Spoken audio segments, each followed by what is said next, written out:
In firefighting and public safety, reliability is key.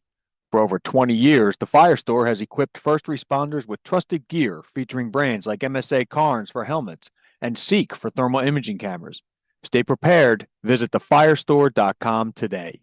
The FireStore, your trusted safety partner.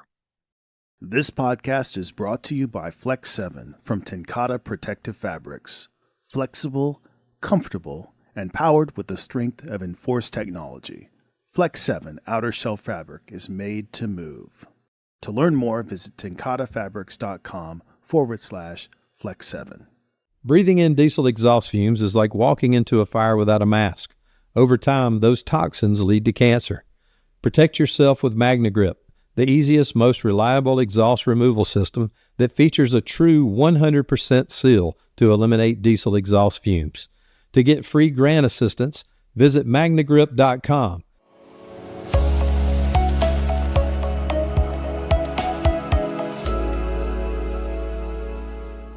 Welcome back to another edition of Fire Engineering's Tactical Impact. I'm your host, Jim Silvernail, and with me is my co-host, Chief Jason Hoevelmann.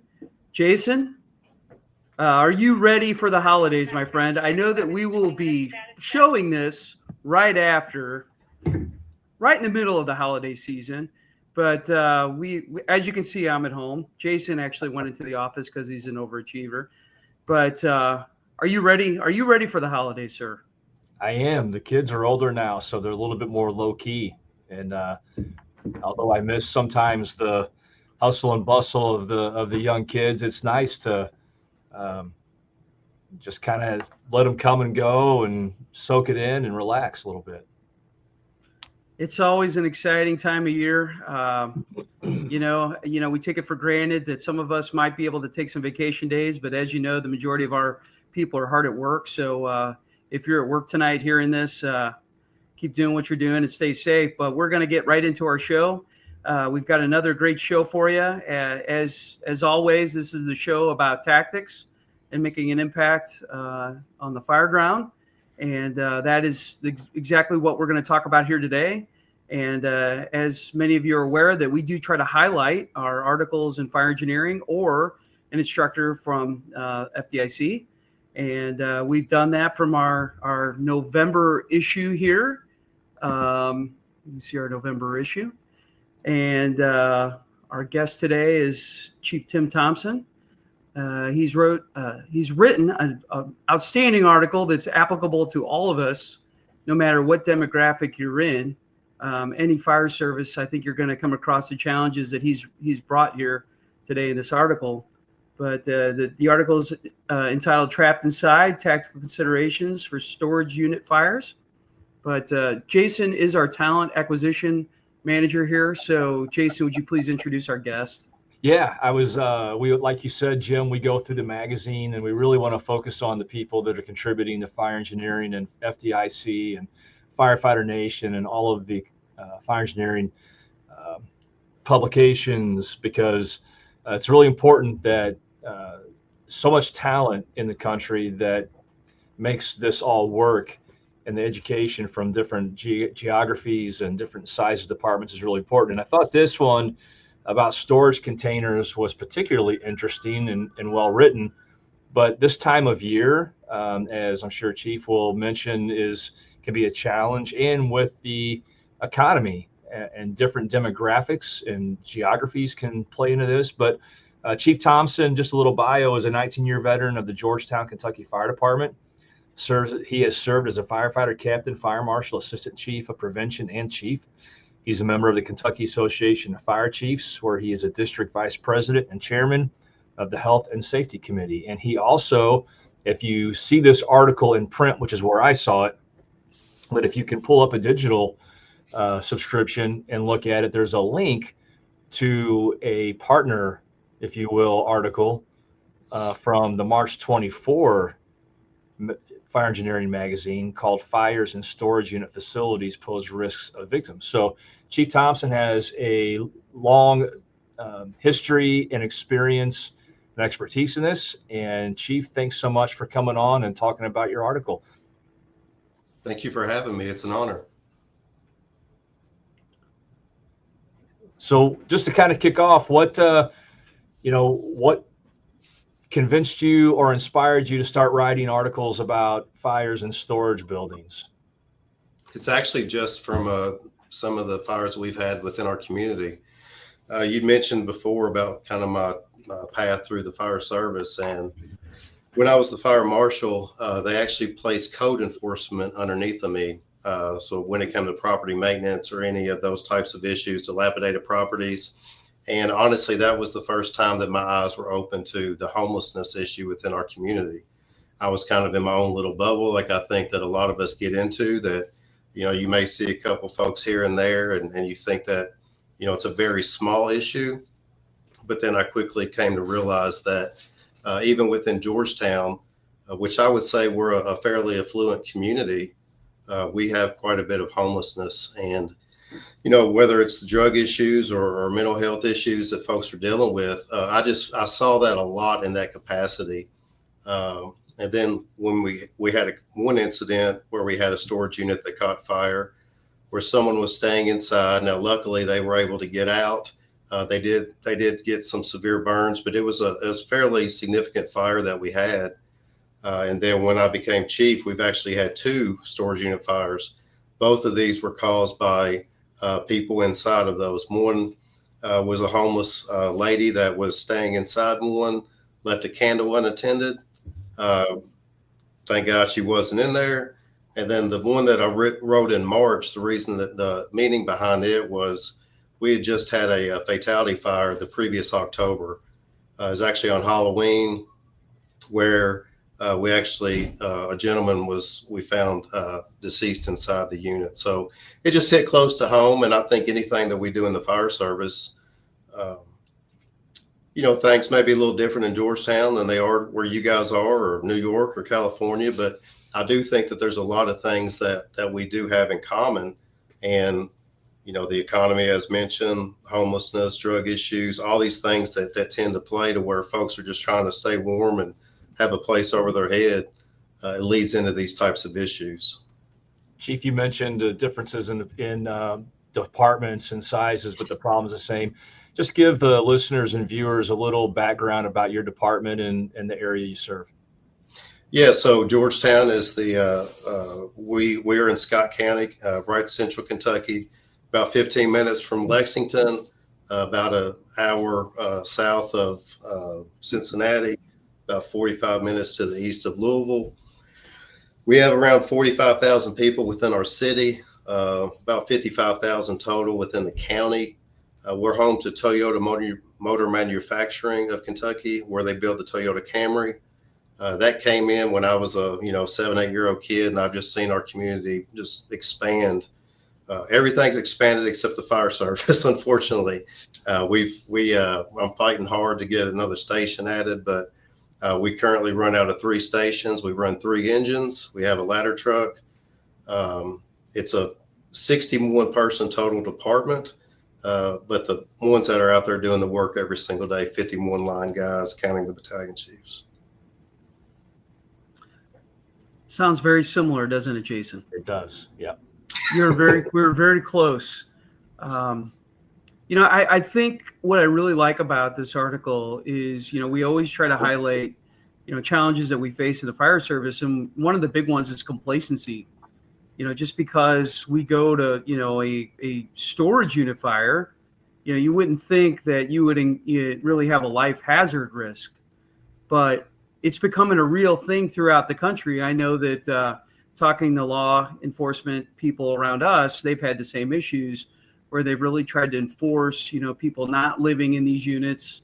Because if you think about it, it's a lot cheaper paying for a storage unit than it is, paying for an apartment, especially today. I mean, it's crazy, what inflation has done and really, where we see the results happen, and how it affects us. But it's a real issue. And if you don't think you have it, I encourage you to go out and talk to some of your law enforcement people and say, hey, have we ever had this issue in our community? Because I guarantee there's a possibility you have. Yeah, I'd agree with that statement. And that too is, we're a small, again, we have, I think, 200 total employees within the city. And one of those employees we just got within the last year was a homelessness and affordable housing coordinator, just to try to figure out ways to do some stuff because, I mean, I don't know what the apartments go for there, but there's a lot of folks that work within our community that, just average Joes out here that may be at Walmart or Kroger or McDonald's. They can't afford to live here. So we're dealing with that. We're a bedroom community for Lexington. So we got a lot of these folks coming in. We got apartments going up like crazy. We're the fastest growing city in the state year after year after year. But the beauty with anything like that is also there's some negativity, right? And we're just, unfortunately, a lot of our folks that live here and work here every single day are having to go to these smaller communities surrounding us because they can't afford to even live here.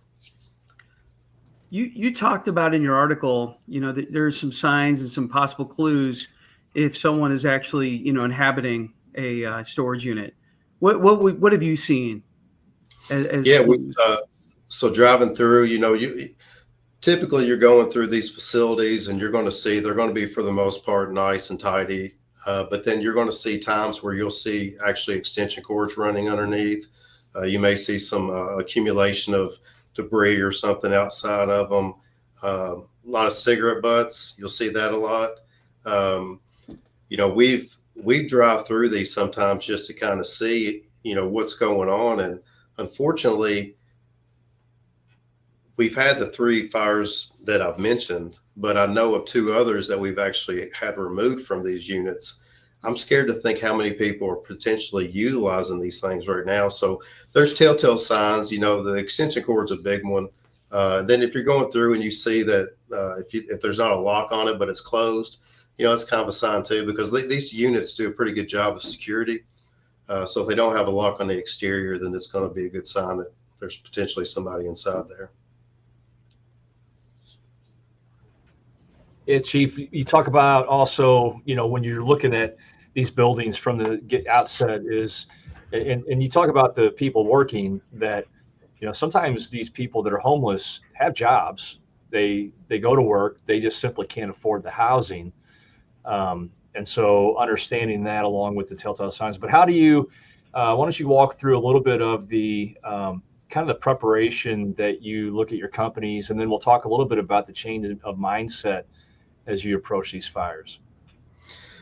Yeah, I mean, I think the big thing that number one, we have a battalion chief. He calls it search season, right? Right now, obviously, we're out there, and you got to look at these, any of these potential vacant properties or anything that we're dealing with, the folks inside, and making sure that we're doing our job going in and getting these folks. But I think a lot of things when it comes to the storage unit aspect is just doing a lot of the pre-planning.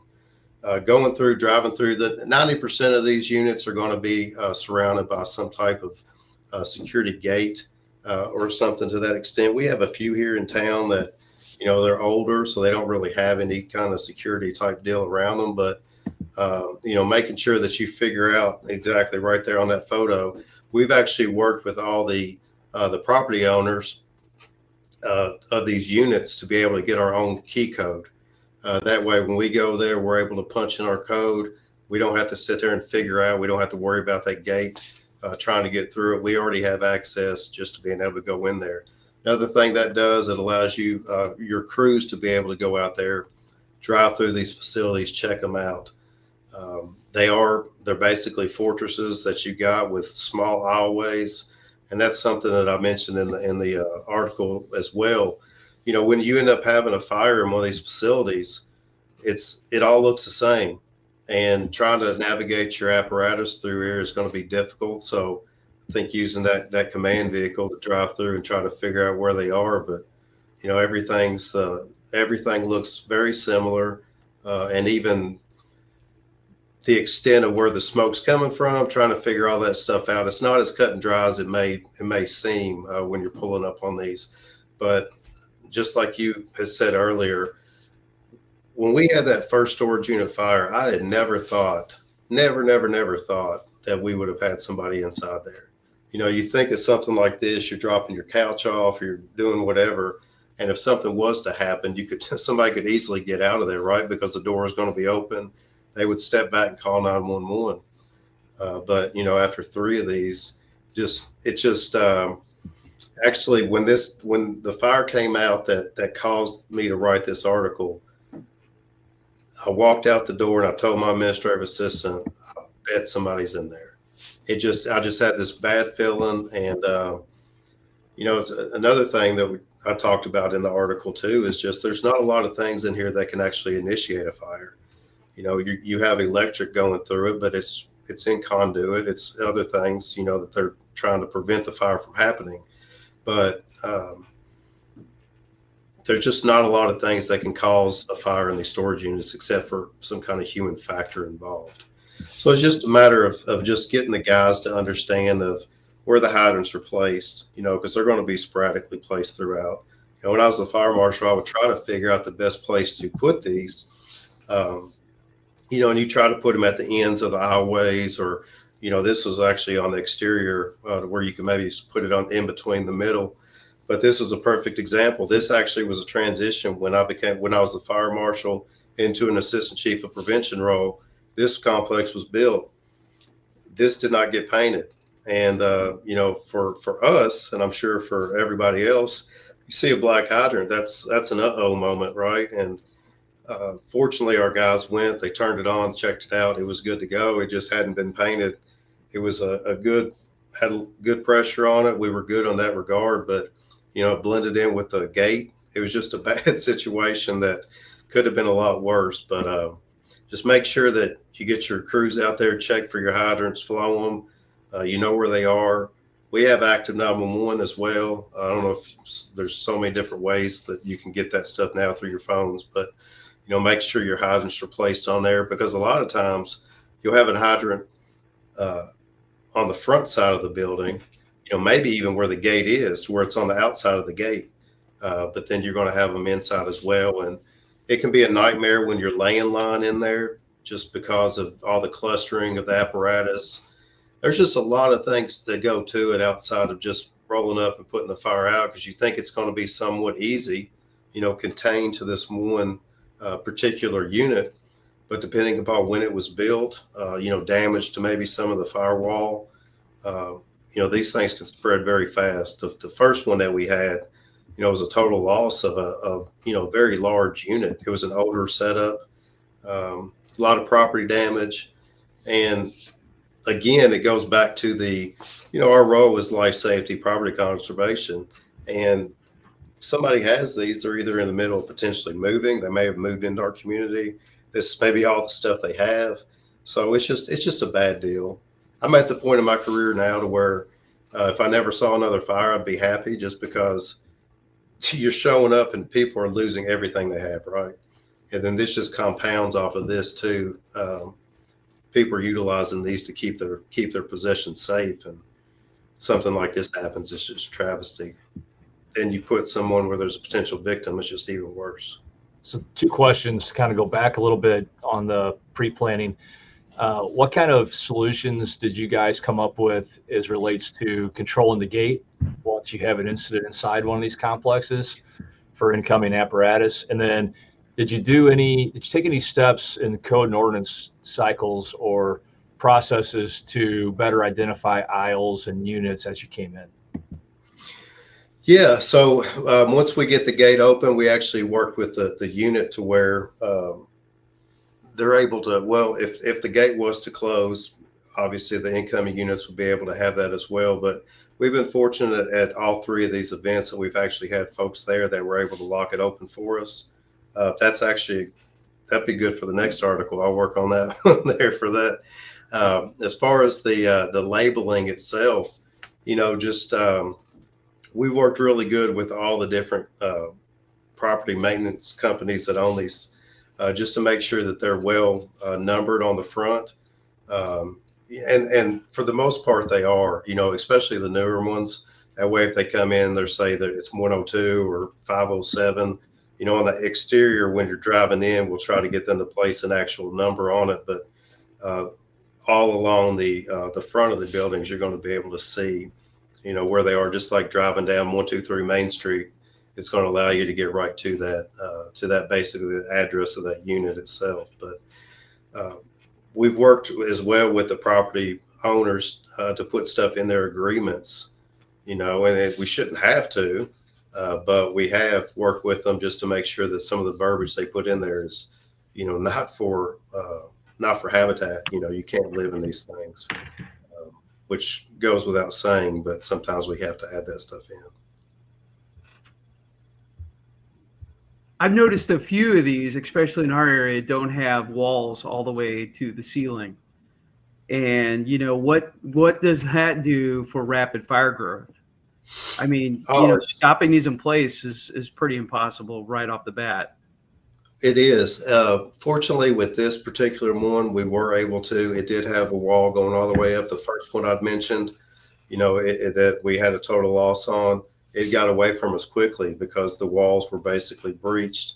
And once you start getting the accumulation of the amount of stuff that's in there, the fire load is so great that even if you get stuff, the heat that goes into the other, it doesn't take much to get to that flash point. That's another big thing dealing with this is not only are these units just chock full of stuff. It's just like a normal person's garage or whatever. They're going to have so much material in there that they're going to be wall to wall, and it's going to be your combustible household materials is what you're dealing with. But then at the same time, even with the homeless issue, if someone has that, we have some great services within our community that give out, clothing, that give out these types of things, and they're able to actually accumulate quite a bit of stuff. So even with someone that may be homeless, either the materials that they had in their home before they lost it, or stuff that they've acquired since. The gentleman that passed in this storage unit fire was actually in the rear of the unit, and he couldn't have gotten out if he wanted to. It was such a cluster of stuff in there that the fire goes so quickly. It's just like a hoarder home, basically. What is some of the craziest material that you found in these storage units? Oh my goodness. I mean, I've seen hazardous materials where people try to, out of sight, out of mind. I mean, just everything in question can go inside these structures. We've had a lot of batteries, a lot of gas, a lot of stuff like that. But we actually have one gentleman in our community that I've dealt with quite a bit with code enforcement that has actually utilized these as well. And he has buckets, and they're not water. You know what I'm saying? He basically utilizes them as restrooms. So he has, there's just a lot of stuff in these facilities. You don't know what you're going to come into. You don't know what you're going to be dealing with. And the fire that we had where the gentleman passed, we actually had to rotate 2 crews out to be able to get the victim out. And you're talking about a 15-foot stretch that basically you're trying to get to them. But by the time that we had our crews getting and pulling stuff out of the way, they were beat down and wore out. We had to rotate another crew out just to get to the victim. The amount of stuff, and then everything starting to fall in on top of them. And it's just, it's a tough environment. It seems simple, but the fires that we have shown me otherwise. I'm going to ask a Jason question, and I'm going to beat you to it because Jason's our resident fire marshal. Everyone knows it's not my cup of tea, but is there anything as a fire marshal that you can get on the books to help in this endeavor to keep this stuff out of here? I guess, is there anything that you've seen special that you can work along with, the building department or, enforcement? Is that for Chief or me? You, either one of you. Well, I think the trouble with this particular thing is that it's like an honor thing, right? It's like you rent a storage unit, you figure that somebody's going to be using this as something to keep their furniture in, but then they're coming in and staying in there. So like that human factor of that itself, you can look at the sprinkler system, and I think for me, that's the one that really scares the heck out of me moving forward, or the climate control, large facility sprinkler system buildings. If I was homeless, that's where I would be. I'll be in a climate controlled environment. And we have a few of those within our community too that are massive buildings. You know, there's one in Lexington that's used to be where Big Ass Fans used to be. Now it's actually you know, a huge you know, storage facility. And those are the ones that really start to worry me, you know, with the amount of combustibles in there. Obviously, with the rating, what the sprinkler system should be, but they're always going to be overwhelmed just for the fact of the material that we got in there. So I don't know. I think it's just a matter of, as far as like an FDA standard, it's more like a local, like, due diligence working with these folks to make sure they're understanding that they pose a very good risk of losing someone at a facility or causing someone to lose all their possessions by letting people stay. We've had people, you know, that we've actually done a drive-through and saw somebody in there, cots, smoking cigarettes, doing all the good stuff. And I went to the manager. She thought she was doing something good, right? She's like, well, that's all she's got to stay in. And I tried to explain to her that, you know, that it's better than being outside, but this can be a travesty. Right. Just because we're not used to going to do searches inside a search in these units that are just order conditions. But let's get into some tactics. Unless Jason, you got anything else you want to hit real quick on the pre-planning? Follow up on that, and unless your ordinances are different, the units themselves are not typically subject to annual inspections. Correct. So that makes it even more difficult. And then we can talk later or at a different time about the interior, because those are huge facilities as well. So Jim, that's the only thing I wanted to add to that from the fire marshal side. Thank you for adding your residency fire marshal approach here. All right, let's get into tactics a little bit. You know, I like looking at the structure and thinking, okay, you know, how hard is it to make a size up? I mean, we all know what I mean, if you do your due diligence on pre-planning, you should understand a structure, but how easy is it to find where the fire is actually located in the structure? It's very difficult just for the fact that it's, you know, metal roof. It's going to be basically you're going to basically the unit that's got the most smoke coming from underneath the door is basically what we was going through and trying to find.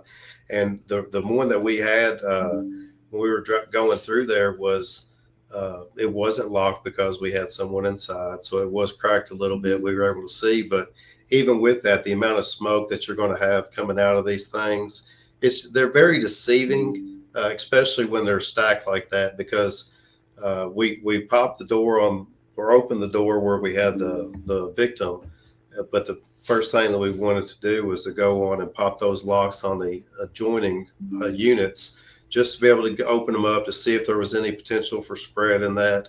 Luckily, the walls did go all the way up, but to me, that's the best option that we can do with these. I know you can use K-12s and you can do other things when it comes to, you know, some large facilities or whatever, but being able just to bust some of these locks off is sometimes the easiest way just to get these doors lifted. Okay, let's go back to tactics a little bit. We found the fire. You know, we always ask ourselves, what have I got? Where is it going? How do I stop it? How important is that second question of where is it going in these structures? And what happens if you ignore that part of the question? Well, with the very first one that we had, where it was going was all of it, because it did get away from us. And I think that's because there's not the annual inspections, or because, you know, maybe you never had to rent one of these things before. So maybe you didn't understand the way that it didn't have a wall going all the way up, or when they changed from the way they used to build them to the way they build them now. I think that's why it's crucial to be able to, you know, just like checking exposures on an apartment fire or doing anything anywhere else. You want to make sure that you check those adjoining units to see where they are, to see if those units have been compromised themselves. And then just trying to put a good knockdown on that main seat of the fire. Again, the problem that you're going to deal with is with that accumulation that are in these things. We actually had to phone one of them because it was so just dense as far as the amount of stuff that was in there. But just to check where the fire is going, best thing you can do is start popping and checking out the adjoining units, and also on these as well, which typically it's not going to be the case because they're going to be a block wall in between. But still, depending upon if it's you got one unit in the front and one unit in the back, not only checking the adjoining units, but checking the ones to the rear of them to see if anything has breached through and gotten anything burning in the other units. So unlike Jason, I was not into the fire marshal thing, but I am kind of a forceful entry dork. But one of the things that I've noticed on doing size up on these structures, and we talked about popping, it was those hasps are really cheap and they're easy to break. It doesn't take much with the fork of the Halligan to do a real quick hit, twist, and you can break those off. Have you ever seen, more that are more complicated or more safety involved, I guess? I haven't, honestly. The ones that we've dealt with have been pretty easy to breach through and to be able to get. And, it may be something that we deal with moving forward, because as they, maybe as they see just for the safety of the people's belongings and making sure that there's no theft, they may try to reinforce those or do something different. But for right now, Halligan, be able to pop those things off fairly easy.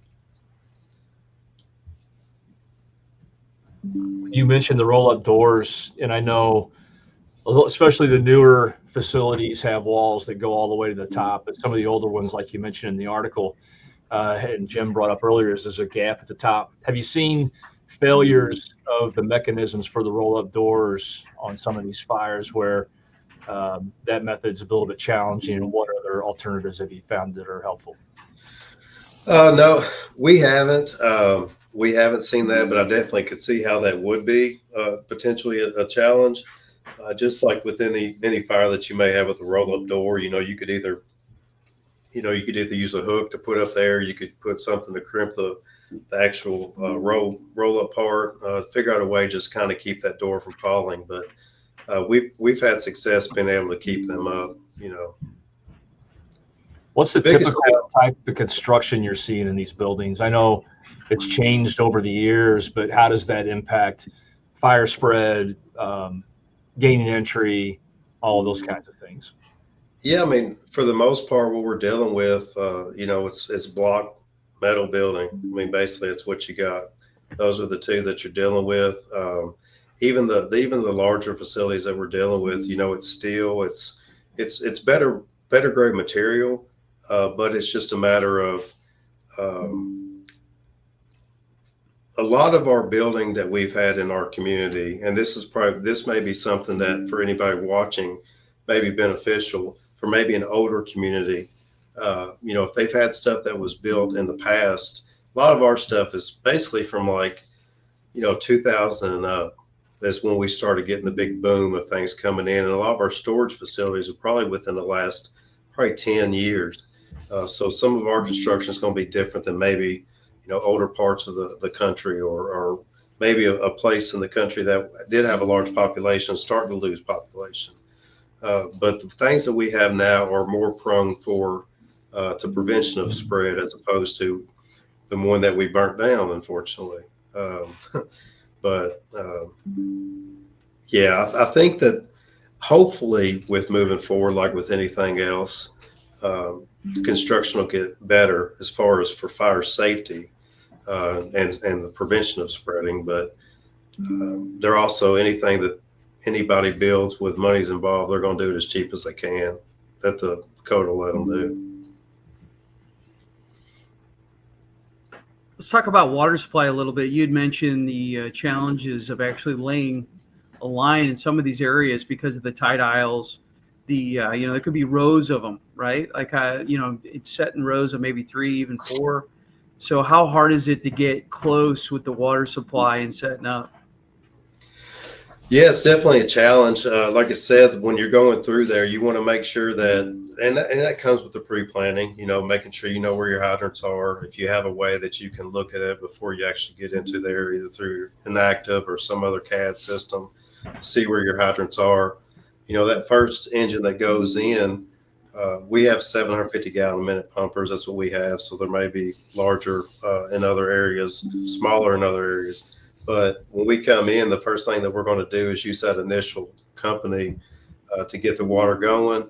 And then typically we're going to either just have to pull off another engine and relay it over to a hydrant. But just knowing where they are is the best thing you can do. And that's another thing too, is when that battalion chief or fire marshal or whoever it is that's going to be there, maybe that first arriving, is spotting those hydrants for them, even that first engine company, and no different than, and probably as important, if not more important than you would at a residential fire, just simply for the congestion that you're going to have. So that would be a big key, I would think, is for that captain or that driver coming in to be able to signal out to the other guys, hey, we got a hydrant on the corner over here or whatever.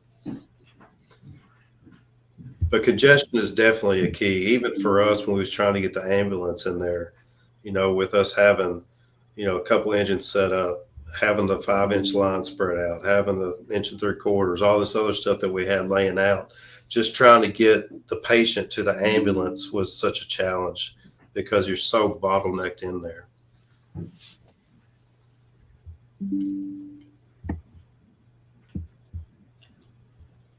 I think before we leave the tactics area, I think we should probably talk about fire flow too. A lot of times, Jason and I talk a lot about on our show about how sometimes we get very complacent in the fact that, 90% of what we do is done with the pre-connected, 1 3/4 hand line flowing about, anywhere from 150 to 200. But I think we've seen in fires like this, you could well be beyond the capacity of what I just stated. So what kind of fire flow have you, in the past that you have anticipated? Yeah, 2.5 is the best that we're going to pull. You want to pull that off for the blitz fire, whatever that you may end up having, to get as much water as you possibly can onto it. Complacent myself, I just said 1 3/4, but no, you're going to have a 2.5 in there just to make sure that you get as much water as you possibly can on the fire itself. It's a lot of fire and a lot of just fire load. That's the key. The amount of heat that it's going to put off, and trying to get to it, you need to just soak that thing as best as you possibly can to prevent it from going any further. And you just stated the heat. These are metal buildings with metal, truss construction. I think you stated in your article the majority are type 2 in nature, but being the nature of the metal roof, have you guys had any problem, or do you have any policies about putting anybody on top of a metal roof, or what have you done in the past? The best case for us to be able to do is to raise that door right and get the heat out. We have actually on an adjoining to the unit that was to the side of it that was not compromised, didn't have any heat in it. We have stood on that and actually cut into that unit. Best case scenario, probably not. In hindsight 2020, I wouldn't do that again. I would probably just focus on just raising those doors and getting that heat out in that regard. Just for the safety of our guys, what I'm saying, just to make sure. And it's like with anything else, we're going to try to do everything that we possibly can to prevent the loss of fire or the loss of these folks' possessions. But I wouldn't put our guys back on there again. Yeah, metal roofs really give a trick to you, Yeah. The They other can be question- deceiving. Go ahead. I was going to say, they can be deceiving too, right? You look at it and you figure that, 100%. it's not going to be that big of a deal. You can walk on it, do what you need to do. But yeah, I've had a few nights where I've thought differently and lost some sleep on that one. Don't feel like you're alone in that. We had a warehouse fire in February, and I saw that one of my truck companies had gone up and actually cut the metal roof. And I later thought, when did they do this? And where was I when this was occurring? But it solved the problem. But later on, you're like, man, oh man, it's that old rule of thumb. Don't get on the metal roof unless you're absolutely sure, Yes. So it changes the whole kind of profile of these kinds of buildings. We hear a lot about vacant buildings and occupied until proven otherwise. And if you do get a unit like this that doesn't have walls that go all the way to the top, and I'm guessing those are usually the older buildings in my experience, and it Yes, also sir. depends on what the materials are made of. But what's the policy or the guideline that you've established to how far adjacent to that fire unit do you start rolling up doors because of smoke spread and maybe even fire spread that can create a manpower or staffing issue? Yeah, well, it's definitely a manpower issue for us, and like you mentioned that you seem very similar to us. So you're going to be taxed out the gate anyway, dealing with all this, especially just with the water supply issues and everything else. And then even with some of the guys having to figure out the best way to even get into the place and walk into you. But with the past couple of units, we started out with just those adjoining, and then we work ourselves down, that 2 or 3 down, just to kind of see where we are. I think it's going to be a case by case basis, but we just try to just do as thorough as we possibly can. We've been fortunate in the 2 out of the 3 that we've been able to put a good stop on it. The first one was our first one, and that doesn't give us an excuse, but we've definitely learned from that, and that was part of why I wanted to get this stuff out, because this I've tried to do research. I'll check fire engineering website and look on there and see if there's been other issues with folks. Fatality in storage units was the first one I was wanting to start looking at, but to see maybe this is something that nobody else has dealt with.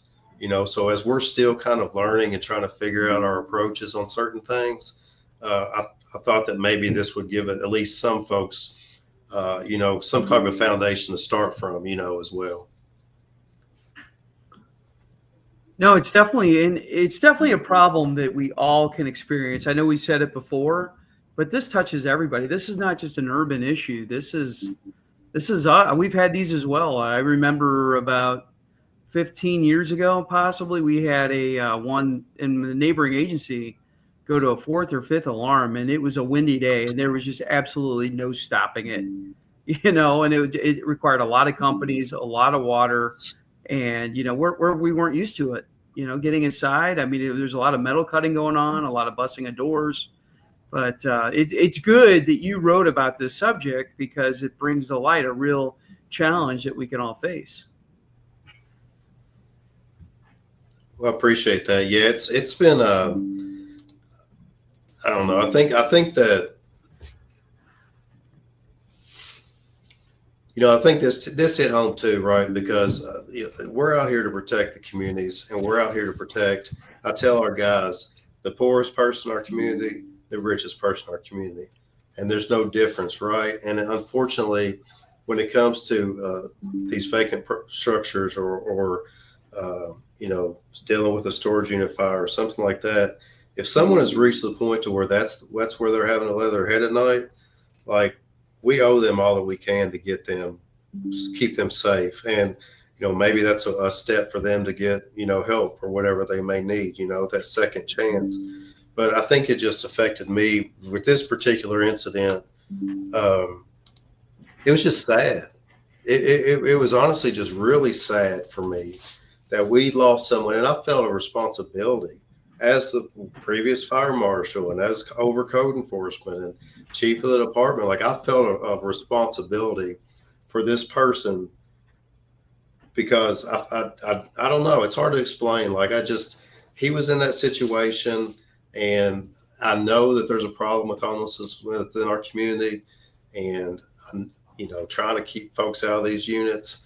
And it really hit me hard. So I think that's why I wanted to write this, because it was a bad feeling. It was really bad. It was a bad day. Jason and I typically don't get too deep into politics on the show, but I think politically, there is a problem, socioeconomic, that has to be addressed. Sure. I mean, nobody wants to see anybody out in the cold, but as the fire service, we also have a duty to protect, our civilians, our citizens, within the constraints of, where they're trying to habitate.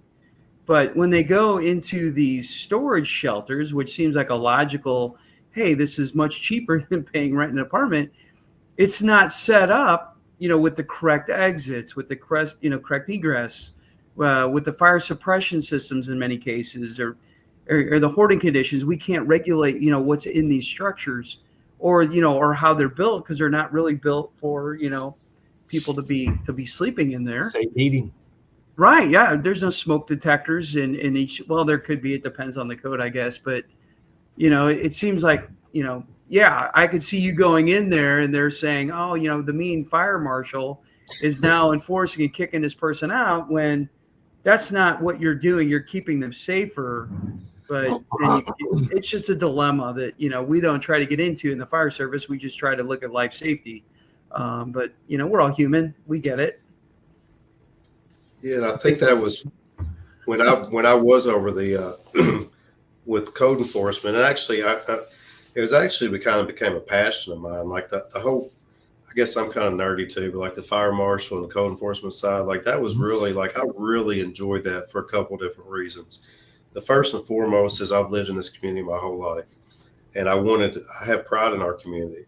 So when we were able to go to these properties and either get them rehabilitated or tore down, that was a win for me, because we started seeing new places being built up. Instead of them being a burden on our tax dollars, we actually are able to generate tax dollars. Mm-hmm. But then I started seeing, going through these properties and, and finding people in there, right? Like you're going through, you're trying to get them cleared with the police, and you actually have people staying in these properties, no running water, no sewer, anything like that. And, you can imagine what these conditions are inside. So I felt that if we eliminated these, that took that risk away of someone passing in one of these units, or God forbid, one of our guys dying in a property that should have been tore down anyway. But then it's like, okay, now have I forced them into these things? You know what I'm saying? Like, it's like now it's like, okay, now we'll go to somewhere else. But I don't know. It's just, you try to do the best that you can with what you got. And, but I think that's what opened my eyes. Again, I've been here my whole life. I'm 45 years old. And up until probably 5 years ago, it was like the whole not in my backyard thing. Like I just didn't see homelessness. I'd go down to the homeless shelter and serve meals and help out and stuff. But it was like, maybe we have 2 or 3 folks that maybe don't have a home, and there are dozens within our community, and so it's small town America, right? I'm sure big cities got them, but small town America dealing with either the economy, drug issues, mental health issues, it's all over the place. So I just want folks to be aware that anytime that you go to a fire, it doesn't matter if it's a car fire, it doesn't matter if it's a storage unit fire, a storage building fire, you can have anybody in any of these places today. 100%. COVID, not only COVID changed a lot, but our economies have changed a lot. The normal, hours that people are home at residences changed, where people, make their residences changed. And, one of the things that one of our themes is you got to avoid complacency. And this is one of those challenges that really makes you think about the complacency aspect. Yeah, I agree with. All right, let's talk about some final summations here. Jason, why don't you start us off with some of your takeaways today?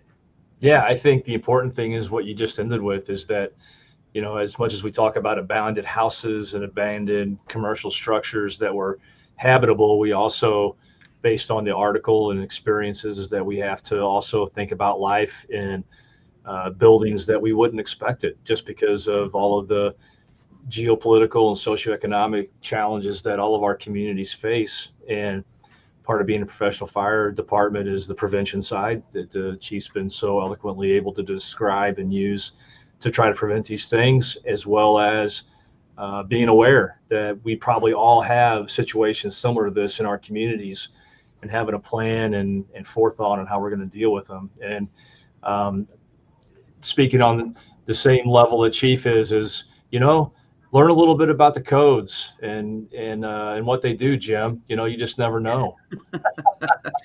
That's why I have you around, pal. Great article. I'm going to hit the link on the digital one and read the one from March. And then, I think another one that's probably, we've got a couple of these in ours are the indoor climate controlled units like you talked about that I'm sure we're going to have issues with down the road as well, which creates a whole different type of firefighting challenge for all of us. But great job. Thanks for coming on. I appreciate it. It's been an honor. And anytime that we have an opportunity amongst ourselves to share experiences, I think it's worthwhile. So I really appreciate the offer to join the show. Well, we appreciate you being here and sharing your knowledge. Once again, this is a great topic that is real for everybody. And really one of my takeaways is it's not just the tactical implementation. It's not the strategic approach, but it's also the stuff that happens before that, the pre-planning, and really and I'm going to say it, Jason, the codes here and trying to, maintain that enforcement so that we don't set ourselves up for failure or set our people up for failure when we do get these situations, which I think is just as important as the day of the fire. So thank you. And we appreciate you being here. And, if there's any plugs that we can give you, are you going to be anywhere, or are you just going to, you are in the great state of Kentucky. Is there anything going on in the great state of Kentucky? Kentucky basketball all the time. Bourbon and horses.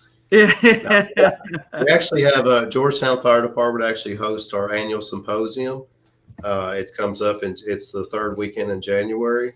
I'll send you over an email for the dates, but that's always a great event. But if you guys are ever around Georgetown, stop by. We'll be glad to chat with you guys. Outstanding. All right. Before we go today, I wanted to bring up December's. This is December. Here you see our December magazine that just came out. And there's a familiar face on this cover. It's our one and only Mike Champo.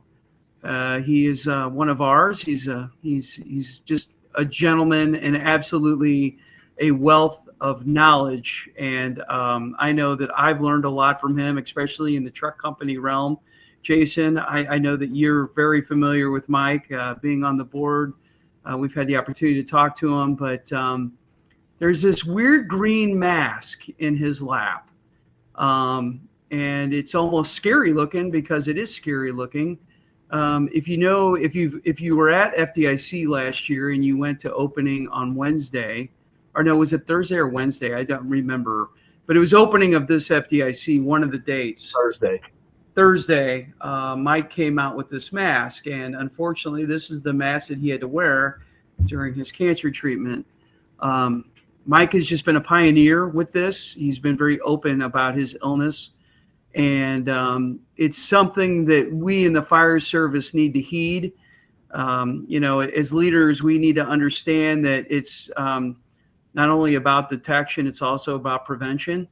And Jason, I know you are very in tune with this, and you'd probably like to say a couple words here before I shut up. But yeah, it's several of the things that come to mind is getting screened, whether you think you're old enough to have the screening or not. I was diagnosed with prostate cancer in my mid-40s with no symptoms or real pre-existing conditions. I was just at a fire department doing some lecturing and presenting there. Their fire chief had a similar situation with prostate cancer, but Champo and others have really been, like you said, pioneers and very transparent to share their journeys with cancer and the importance of the screenings, catching things early, deconning, doing what we can to take care of ourselves and our members without compromising what our mission and job is, which is a difficult task.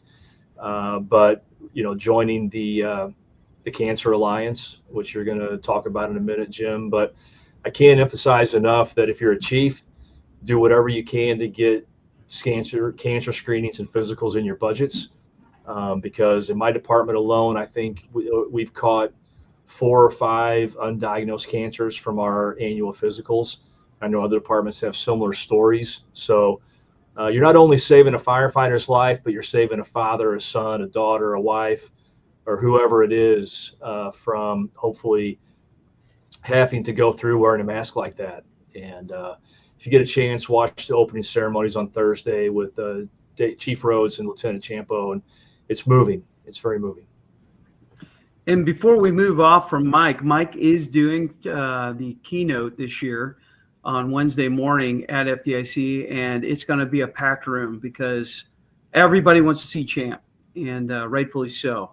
So just another reason why you should attend FDIC this year. So if you have not registered, registration is open. Make sure you get out there and get to that big ballroom because it's going to be phenomenal.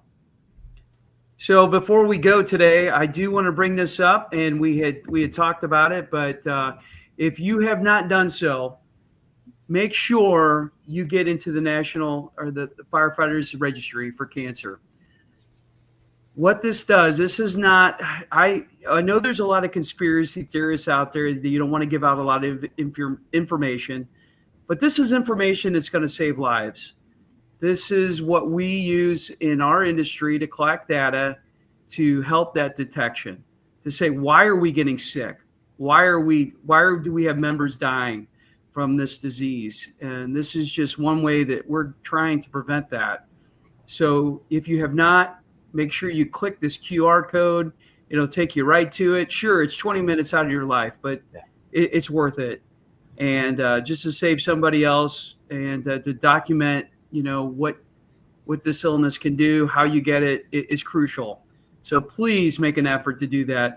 If you're a fire chief or if you're the head of your organization, you don't even have to be the fire chief. I have challenged my organization to become a gold helmet member, which means that 50% of your organization has signed up, and you can try to get that certificate for your organization. So go out there and make it happen.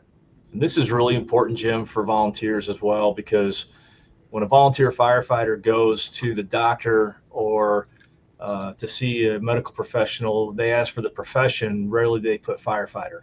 They put whatever their day job is. However, the volunteer firefighters are just as prone to these illnesses as career, and they deserve the same benefits, but they have to be able to have it documented correctly. So for all you volunteers, don't feel like that we need you to report, and we need you to be part of these processes and systems so that we can do everything we can to adequately protect you as well.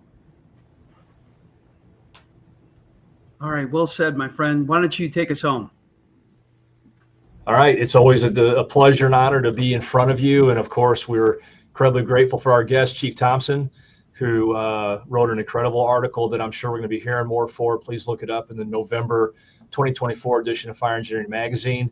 And on behalf of Jim and Chief Thompson and everybody here at Fire Engineering, although you may watch this in a few months from now, we're in the holiday season. Have a blessed holiday season. Stay safe, keep training, mentor and coach those that are coming up behind you, and work at leaving a legacy that others will benefit from. So until next time, see you and take care.